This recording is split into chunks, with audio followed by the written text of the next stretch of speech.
नमस्कार। और आज के इस वीडियो में हम एसएससी सीपीओ एसआई भर्ती के बारे में जानने जा रहे हैं। उसकी नोटिफिकेशन के बारे में जानेंगे कि यहाँ पर क्या क्या चीज़ें दी गई हैं, क्या इंपॉर्टेंट डेट्स हैं, कितनी फ़ीस लगेगी और क्या क्या चीज़ें आपको ध्यान रखनी है फॉर्म भरते समय।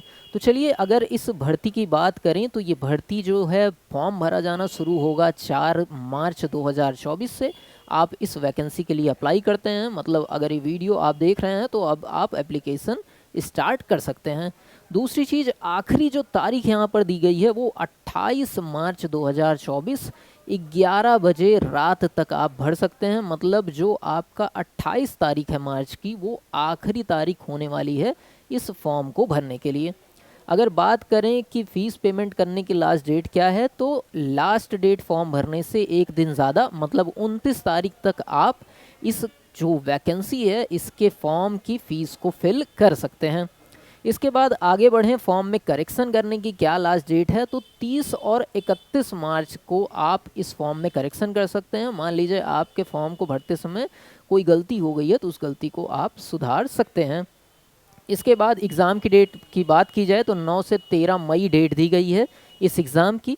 और दूसरी चीज़ बात की जाए कि दूसरे पेपर की डेट क्या है, तो वो अभी नहीं आई है, वो शेड्यूल जब होगी तो आपको उसके बारे में जानकारी दी जाएगी। तो इम्पॉर्टेंट डेट क्या क्या है, 4 तारीख से आप फॉर्म को भर सकते हैं, 28 तारीख के पहले पहले आप इस फॉर्म को भर दीजिए। फ़ीस को पेमेंट करने के लिए 29 मार्च 2024 आपकी लास्ट डेट है। करेक्शन करने के लिए 30 और 31 मार्च को आप इसमें करेक्शन कर सकते हैं। बाकी बात करें फ़ीस के लिए, तो जो जनरल, ओबीसी और ईडब्ल्यूएस कैटेगरी से बिलोंग करते हैं, इन तीनों की जो फ़ीस लगेगी वो 100 रुपये लगेगी। एससी एसटी जो हैं ये सारे एग्जेम्प्टेड हैं, इनकी कोई भी फ़ीस नहीं लगेगी। किसी भी कैटेगरी की फ़ीमेल हों, चाहे जनरल हों, चाहे एसटी हों, चाहे ओबीसी हों, हर कैटेगरी की फ़ीमेल एग्जेम्प्टेड हैं, उनकी किसी भी तरीके की फ़ीस यहाँ पर नहीं लगने वाली है। करेक्शन चार्जेस आपके रहेंगे। अगर आप पहली बार करेक्शन कर रहे हैं तो आपका जो है 200 रुपये लगेगा। अगर दूसरी बार कोई करेक्शन आप करा रहे हैं तो 500 लगेगा। तो इसलिए फॉर्म को ध्यान से भरिएगा, क्योंकि 100 ही रुपये का फॉर्म है, उसमें करेक्शन का 200 और दूसरी बार कराएंगे तो 500 रुपये लग रहा है। तो फॉर्म में ध्यान रखिएगा कि क्या आप गलती कर रहे हैं उसको दूर रखिएगा, ताकि आपको कोई समस्या न झेलनी पड़े। इसके बाद आप पेमेंट कैसे कर सकते हैं, तो पेमेंट आप कर सकते हैं किसी भी ऑनलाइन मीडियम के थ्रू, चाहे आप डेबिट कार्ड यूज़ करें, क्रेडिट या नेट बैंकिंग के थ्रू, हर तरीके से पेमेंट की जा सकती है। ये तो आसान सी बात है। अगर बात करें एज लिमिट की, तो आपकी मिनिमम एज होनी चाहिए 20 साल और मैक्सिमम एज इस फॉर्म के लिए आपकी 25 साल होनी चाहिए।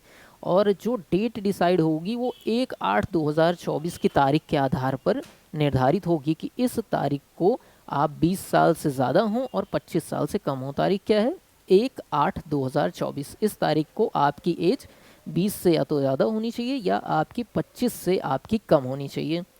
टोटल अगर पोस्ट की बात की जाए तो 4187 पोस्ट यहाँ पर निकली है, जिसके लिए आप अप्लाई कर सकते हैं।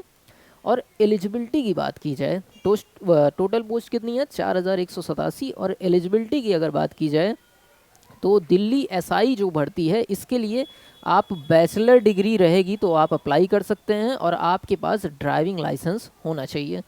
दूसरी चीज़, और जो पोस्ट हैं उसके लिए आप बैचलर डिग्री के साथ इसमें अप्लाई कर सकते हैं। अलग अलग पोस्ट में आप अलग अलग तरीके से अप्लाई कर सकते हैं, कोई दिक्कत आपको नहीं आनी पड़ेगी। बाकी आप चाहेंगे तो कहेंगे तो हम फॉर्म भरना भी बता देंगे, किस तरीके से फॉर्म के लिए अप्लाई किया जा सकता था। तो ये इस भर्ती के बारे में जो भी नोटिफिकेशन थी उसको डिस्कस किया गया है। अगर पसंद आई हो तो वीडियो को लाइक, चैनल को सब्सक्राइब ज़रूर से कर दीजिएगा। मिलते हैं अगली वीडियो में, तब तक के लिए नमस्कार, जय हिंद।